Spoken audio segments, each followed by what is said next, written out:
Bonjour à toutes et à tous, on se retrouve aujourd'hui pour ma vidéo review de SummerSlam qui a eu lieu dans la nuit de dimanche à lundi. J'ai pas eu le temps de tourner la vidéo avant parce que je voulais vraiment voir SmackDown et Raw pour voir les retombées du show, ce qui allait se passer et tout. Donc voilà, avant toute chose, il n'y aura pas de vidéo takeover, j'ai clairement pas le temps. J'ai même cru pas avoir le temps pour faire une vidéo sur SummerSlam, donc voilà. Si vous voulez un avis global sur takeover, c'était bien. Après, je suis moins emballé que les autres takeovers d'avant. Bon, c'est vraiment global. Si vous voulez plus de détails, vous me demandez dans les commentaires et je vous expliquerai. Donc on va pas perdre de temps, on va commencer directement avec le pré-show de SummerSlam. Donc le premier match, c'était le match mixte entre Andrade Cien Almas et Zelina Vega contre Rusev et Lana. Rien à dire. Classique, pas bon, pas mauvais, rien. C'est le néant. Pas d'intervention d'Aiden English non plus. Ils ont fait un rematch à SmackDown. C'est Lana et Rusev qui ont gagné cette fois avec l'aide d'Aiden English. Ça a l'air d'être parti entre English et Rusev. Maintenant, voilà. Rien de plus à dire. C'est Andrade qui continue son petit bonhomme de chemin et voilà. Ensuite, on a eu Cedric Alexander qui a défendu le titre Cruiserweight contre Drew Gulak. C'est le match que j'ai le plus regardé du kick-off, à vrai dire. Les autres, je les ai regardés un peu de loin. Et bon, c'était sympa. C'était le meilleur match du kick-off, hein, de loin. C'était sympa. Maintenant, voilà, si je dis les Cruiserweight, c'est vraiment sans plus. Sur la fin, il y avait quelques botches. Ils ont fait un enchaînement de tombées, de roll-up, qui s'est des contres, machin. C'était un peu bizarre. Et ça, du coup, ça manquait un peu de précision par moment dans l'exécution. Sinon, en soi, bon, c'est du match de Cruiserweight assez classique. Hein. C'est pas mauvais, mais c'est pas oufissime non plus, quoi.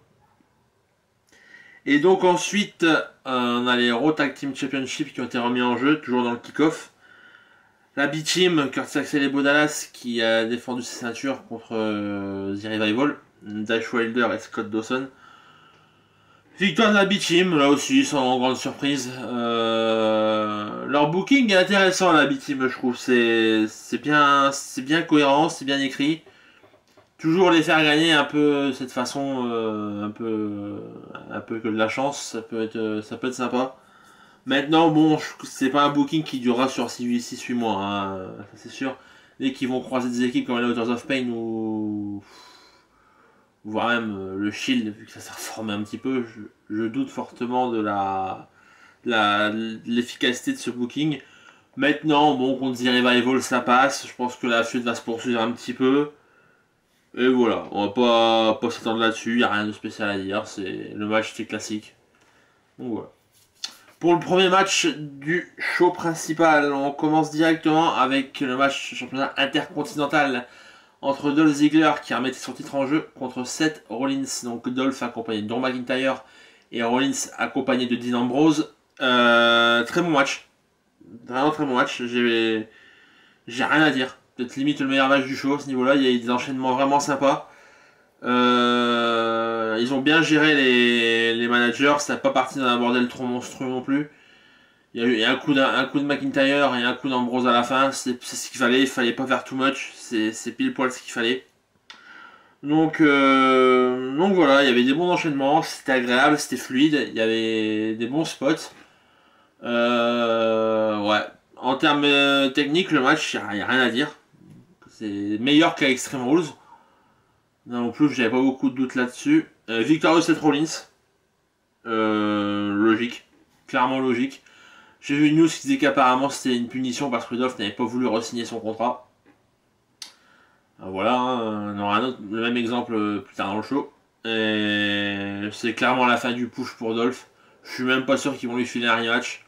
Vu qu'il a perdu contre Dean Ambrose lundi aussi à Raw. Donc pour moi c'est la feud est terminée. Rollins va redevenir champion intercontinental pendant un bon moment. Et voilà, c'était... Je vous dis, il n'y a rien à dire. C'est ce qu'il fallait faire, ils l'ont fait et ils l'ont bien fait. On enchaîne avec les SmackDown Tag Team Championship, les Bludgeon Brothers qui remettaient leur titre en jeu contre le New Day. Donc on a eu une victoire du New Day par disqualification après que Eric Rowan ait frappé Xavier Woods avec sa masse. La disqualification me paraît pas nécessaire et pas pas logique parce que tu pouvais très bien faire tomber Xavier Woods de la troisième corde sans ta masse, surtout quand t'es Eric Rowan. Donc ouais, je sais pas. Après apparemment il y a eu une histoire dans le match comme quoi Eric Rowan se serait blessé. Et ça s'est confirmé à SmackDown vu que les Bludgeon Brothers ont perdu les titres à SmackDown. Contre le New Day d'ailleurs. Donc apparemment ouais, Eric Rowan se serait blessé pendant le match. Ça m'a pas étonné, il y avait il y a un moment un peu bizarre où il tenait Xavier Woods et puis il a relâché un peu bizarrement. J'ai cru à un bot sur le coup mais apparemment il s'est blessé là-dessus. Donc, donc voilà, c'était le match en lui-même était correct. Je vais pas dire bien parce qu'il y a eu quelques botches. Je pense qu'en fait qu'ils ont voulu trop faire de spots. Ils ont voulu trop enchaîner sur rapidement. Ils ont focalisé le rythme en fait, le rythme.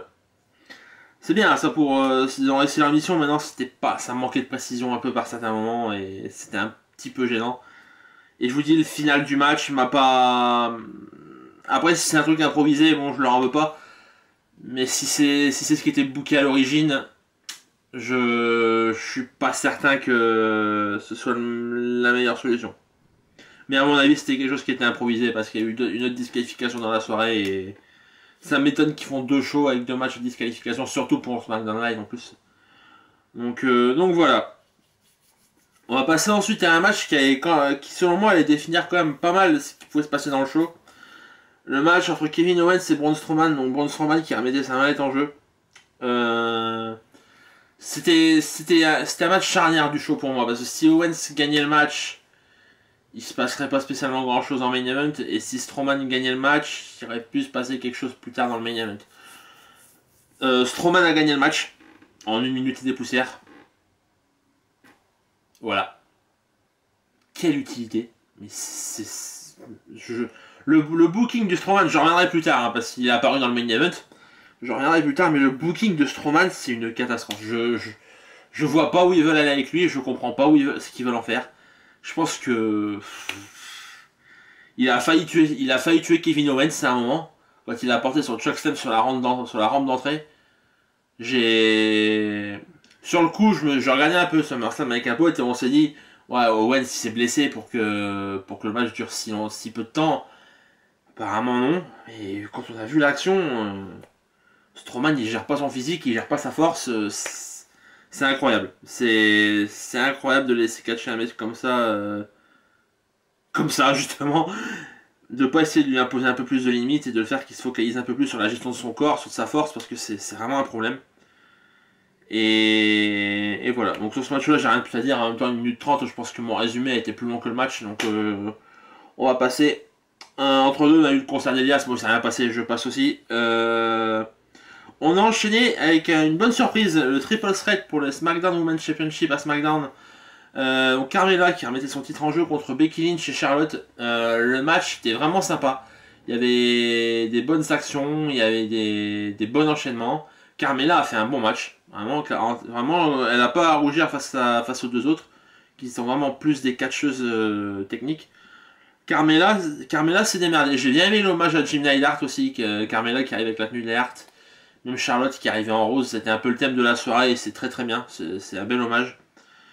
Je vous avoue que j'ai eu un peu de mal à me concentrer un peu sur le match. Je trouvais que niveau la poitrine de Charlotte c'était vachement gonflé, il y avait quelques trucs qui flottaient, qui allaient un peu. Ça m'a déconcentré, je me suis dit putain, c'était pas ça. Soit c'est compressé à mort, c'était pas cette taille là avant, mais en fait c'était les deux. Bon bref, c'est un détail, c'est purement esthétique, on a eu du mal à se concentrer aussi là-dessus. Mais ouais, le match en soi était bon. Charlotte qui gagne. Ça me surprend pas, parce que je m'y attendais, je vous l'avais dit dans les pronostics. Charlotte qui fait tomber sur Becky Lynch. Et après, le premier gros twist de ce SummerSlam. Heel turn de Becky Lynch.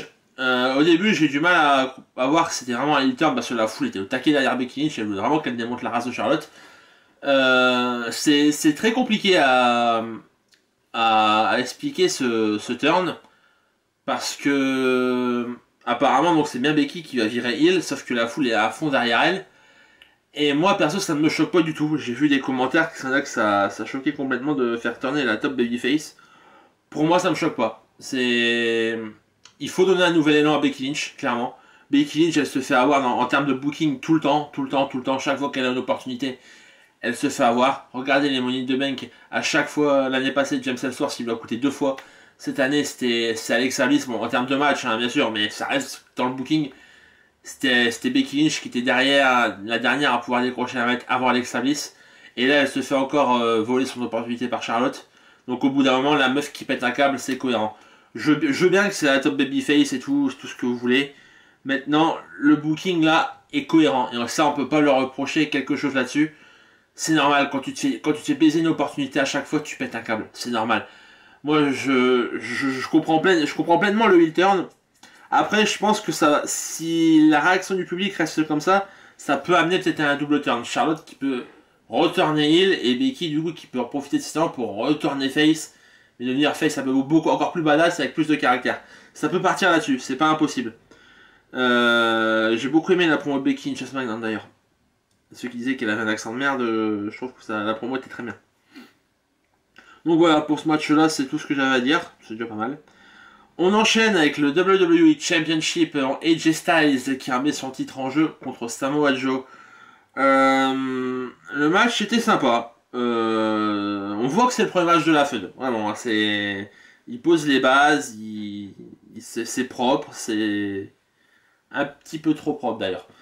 Mais voilà, c'est cohérent aussi. Le match est. On peut s'attendre à mieux, hein, je suis d'accord avec vous. Maintenant, ça reste de bon niveau. Hein, techniquement, c'est pas Styles et Joe, c'est pas les deux perros de l'année. Hein, c'est vraiment deux très bons catcheurs. Ça m'a fait marrer les chantiers dans le public aussi.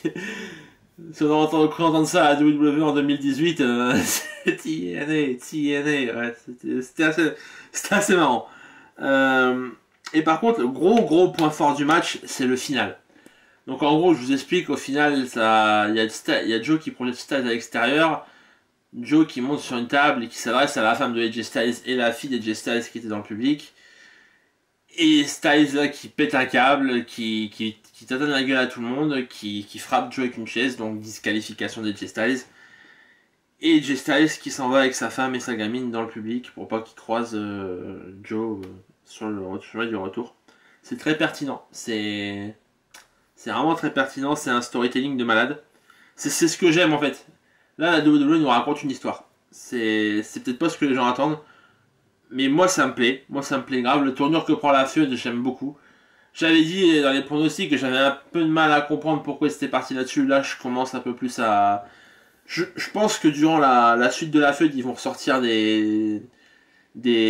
dire, des casseroles de la TNA. Je pense qu'ils vont partir vraiment là-dessus. Ils vont vraiment jouer sur le passif entre les deux hommes.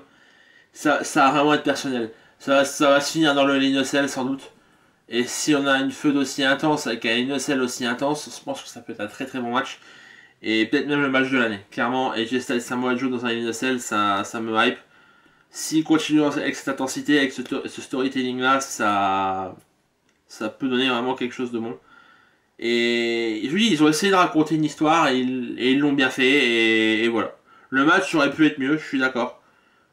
Maintenant, c'est le premier match d'une feud, ça sert de base. C'est pas dégueulasse, voilà. Donc bon point, encore un bon point là-dessus pour le show. Ensuite, on enchaîne avec le match que beaucoup de gens attendaient, le Miz qui affrontait Daniel Bryan. Un petit peu déçu du match. Il y avait un faux rythme tout le long, c'était assez plat. C'était un peu, ouais, c'était un match miroir. Chacun voulait les coups de l'autre. Là, tu me fais les yeski, que je te fais les yeski, tous les trucs comme ça. C'était.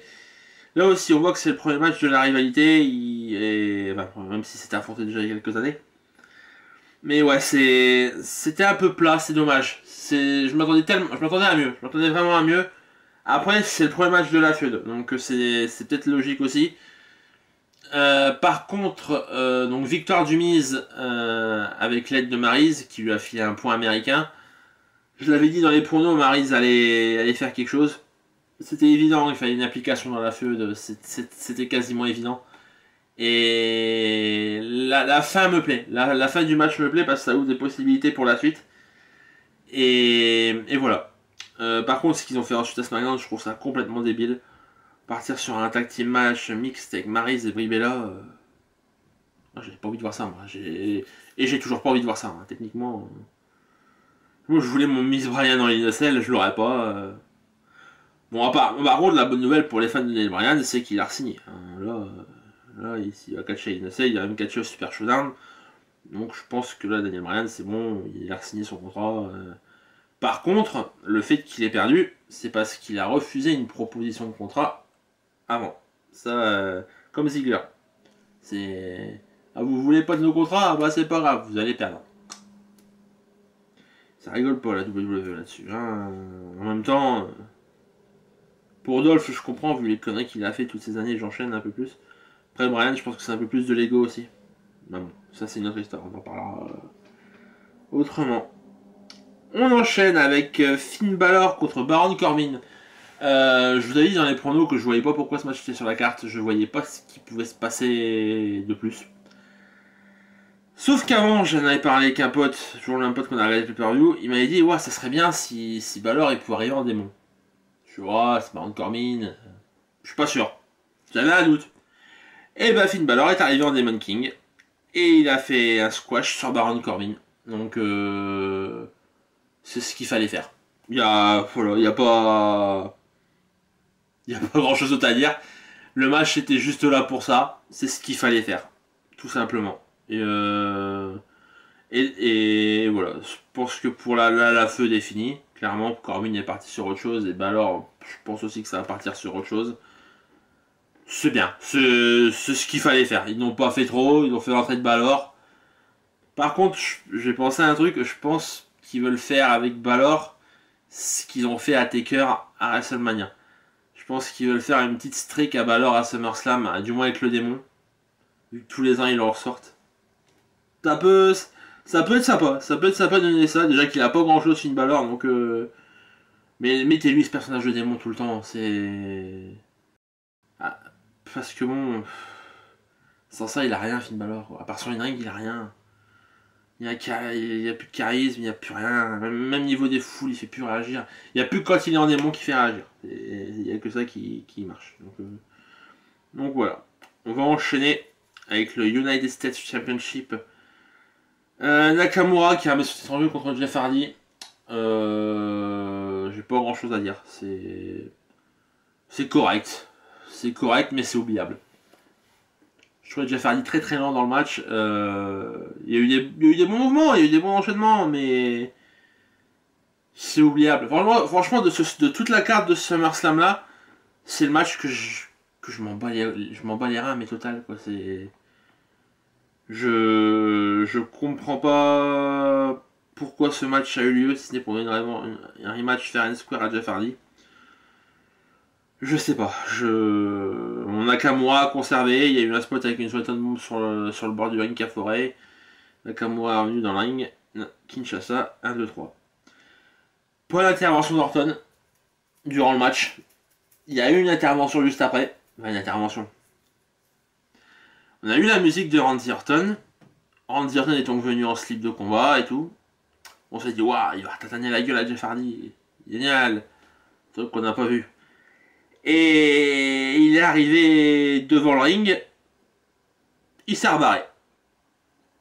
Voilà. Utilité 0. C'est incroyable.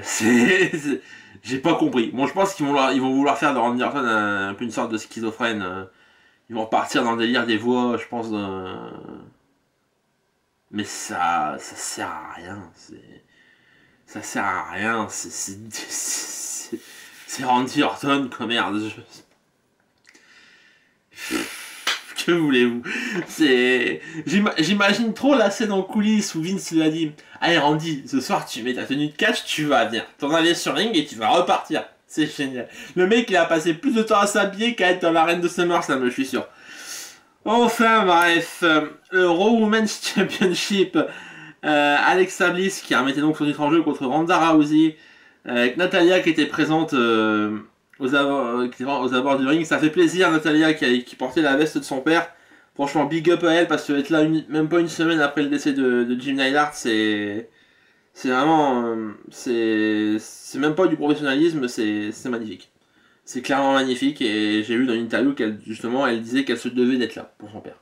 Donc bravo Natalia. Chapeau. Pour le match en lui-même, bon là il n'y a aucun doute, hein, dans les pronos j'ai dit que ça allait être assez rapide, que ça allait être un squash. Ça a été un squash. Ronda Rousey donc, est la nouvelle championne d'Euro. C'est très bien. Ça, Alexa Bliss, il était temps que ça se termine. Moi, elle rechopera le titre dans 6-7 mois, hein, faut pas s'en vouloir. Elle va aller affronter Trish Stratus à Evolution. Ça va être magnifique. Oh, putain, Evolution, il va falloir que j'en fasse une vidéo d'ailleurs. Quand ça sortira. Attendez-vous, la meilleure vidéo du siècle. Hein. Vous êtes déjà voir ma tête là, vous allez être content. Donc ouais, bah le squash match, pardon. Ronda Rousey championne. C'est bien, c'est logique. Le match, il n'y a rien eu, donc je peux rien dire. Il y a Ronda Rousey qui a célébré avec les Bella Twins et Natalia à la fin. Bon, les Bella Twins apparemment qui veulent revenir un peu sur les écrans, vont faire la promo de Total Diva, et puis surtout pour apparemment rentrer dans la course au titre pour Evolution. Bliss Nikki Bella, je suis pas Ronda Rousey Nikki Bella, pardon, je suis pas sûr que ça marche. Mais... Voilà. Et on va passer au main event. Je rigole déjà parce que je vais m'énerver. Roman Reigns contre Brock Lesnar qui remettait son titre en jeu. Donc Brock Lesnar qui est revenu après 14 mois de règne. Roman Reigns a gagné le match. Donc Roman Reigns c'est le nouveau champion universel. Et ça me fait plaisir parce que j'aime beaucoup Roman Reigns, je vous l'avais dit. Cette feud avec Lesnar est enfin terminée et il fallait. Maintenant, on va parler du cas Strowman, Mr. Money in the Bank. Donc, comme je m'y attendais une fois que j'avais vu le match qu'il a eu contre Kevin Owens, je me suis dit c'était pas possible, il va s'incruster dans le main event, ça va partir en triple threat, et voilà. Donc, Reigns arrive, Lesnar arrive, la présentation, et là t'as la musique de Strowman, le grognement qui sort de je sais pas trop où, le mec s'avance sur le ring, il demande un micro. Il fait ouais, je suis pas un lâche, je connais le principe de Mr. Money in the Bank, je suis pas un lâche. Moi, je vais faire face à vous, je vais devant vous, je serai là, je vais rester là. Ouais, à ce moment-là, je me suis dit, bah c'est bien, il va faire un triple threat, c'est cool. Et ben non, je suis pas un lâche, mais je vais attendre que vous êtes tatané sur la gueule pour cacher mon contrat. Mec, tu viens de dire tout et son contraire en 10 secondes. Je sais pas. Tu es vendu comme un monstre. Braun Strowman, tu retournes des ambulances. Tu retournes des scènes. Tu retournes... Qu'est-ce qu'il a retourné d'autre Il a acheté des toilettes. Il a tiré un décor avec un harpon. Il a cassé un ring, je crois, Braun Strowman aussi. Tu es Braun Strowman. Tu as gagné le Greatest Royal Rumble, tu as battu le record de Roman Reigns. Tu es un destructeur. Mais non, tu dis que tu es un homme. Tu dis que tu vas faire franchement le cash. Va en triple threat, pose tes couilles. Mais non. J'attends que vous vous êtes bien démoli la gueule. Et puis je vais cacher. C'est incroyable. Le booking de ce mec, c'est une catastrophe. C'est une catastrophe. Je comprends pas comment les gens peuvent croire à ce mec. Je veux bien, il vous fait rire, il est cool, il est tout ce que vous voulez, il casse tout le monde, c'est marrant, c'est rigolo.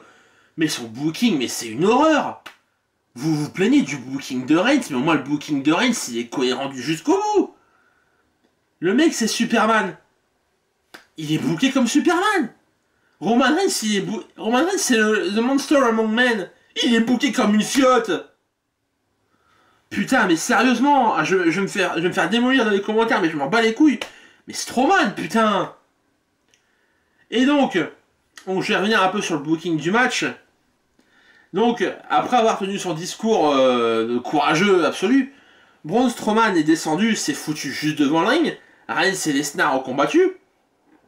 À un moment, Lesnar esquive un spear de Reigns à l'extérieur, et donc Strowman se le prend en pleine gueule, ce qui est logique vu que tu restes comme un con, droit comme un piqué devant. Et donc après, Lesnar sort du ring, ça c'est intelligent par contre. Il tatane la gueule à Strowman, il lui balance la mallette, je sais pas trop où, il a encore failli tuer quelqu'un, Lesnar en balançant quelque chose, hein, c'est sa spécialité. Lesnar revient sur le ring, Reigns fait son spear et Reigns gagne le match.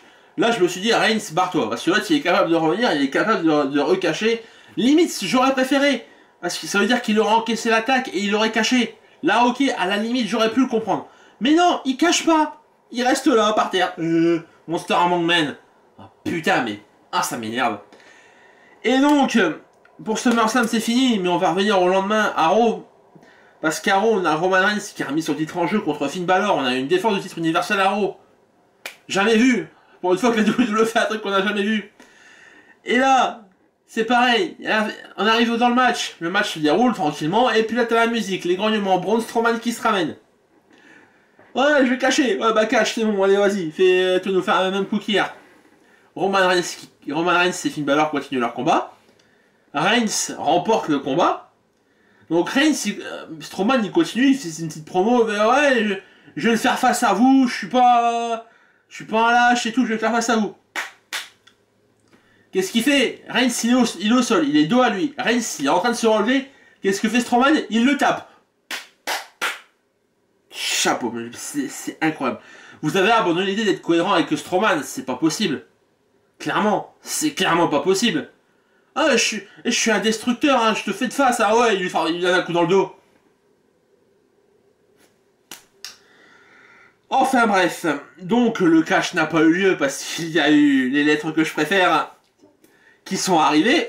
Le Shield s'est reformé, le Shield a tatané la gueule à Braun Strowman, et là, j'ai souri comme jamais.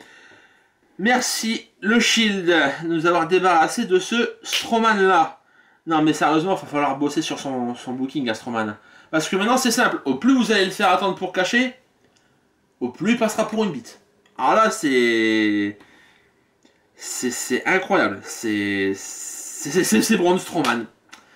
Et le problème, c'est qu'avec ce qui s'est passé à Raw, le Shield qui s'est reformé, il n'y a pas 50 000 solutions. Hein. Soit il cachera pas tout de suite. Clairement, parce que je vois le règne de Roman Reigns, c'est dur à dire, c'est-à-dire durer un peu. Ou, s'il cache, il le foire. Donc dans les deux cas, le mec passe pour une bite. Soit il attend pendant 8 mois que Reigns perde son titre ou que, je sais pas. Soit il foire son cash. Parce que c'est évident, Strowman ne sera pas champion tant qu'il y a le Shield. Ça, vous le foutez dans le crâne. C'est évident. Le Shield fait plus vendre que Strowman. Cette semaine à Raw, ils ont sorti rien que 2 t-shirts sur Raw Shop pour le Shield. 2 t-shirts en une soirée. C'est plus que Braun Strowman depuis qu'il est à la WWE. Donc voilà.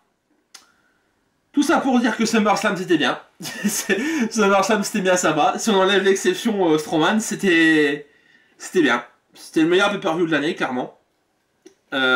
Pour vous dire, j'ai même préféré SummerSlam à TakeOver. Je vais encore me faire taper sur les doigts en commentaire, mais c'est pas grave. Donc voilà.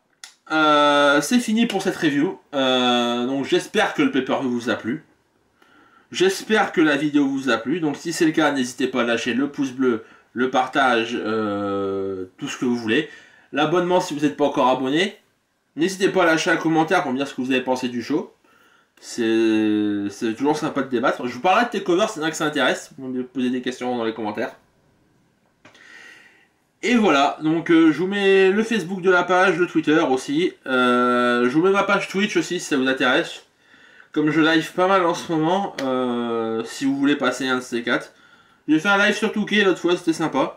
Donc si vous voulez passer, il n'y a pas de problème, c'est fait pour ça. Et followez la chaîne pour avoir les infos si vous avez envie. Donc voilà, quant à moi pour le catch, je vous retrouve pour Hell in a Cell en mois de septembre. J'ai pas la date précise, je m'en rappelle plus. Je crois que c'est le 15, je crois, un truc comme ça, le 15, 14 ou 15. Ça se trouve c'est le 16, mais c'est pas grave. Donc je vous retrouverai pour les pronos le week-end juste avant et pour la review le week-end de la semaine d'après. Je vais arrêter de promettre que je reviens pour les reviews de films parce que je le fais à chaque fois puis au final je me rends compte que j'ai pas grand chose à dire sur les films qui sortent en ce moment. Donc ça sert à rien de faire des promos pour rien dire. Donc voilà, donc voilà.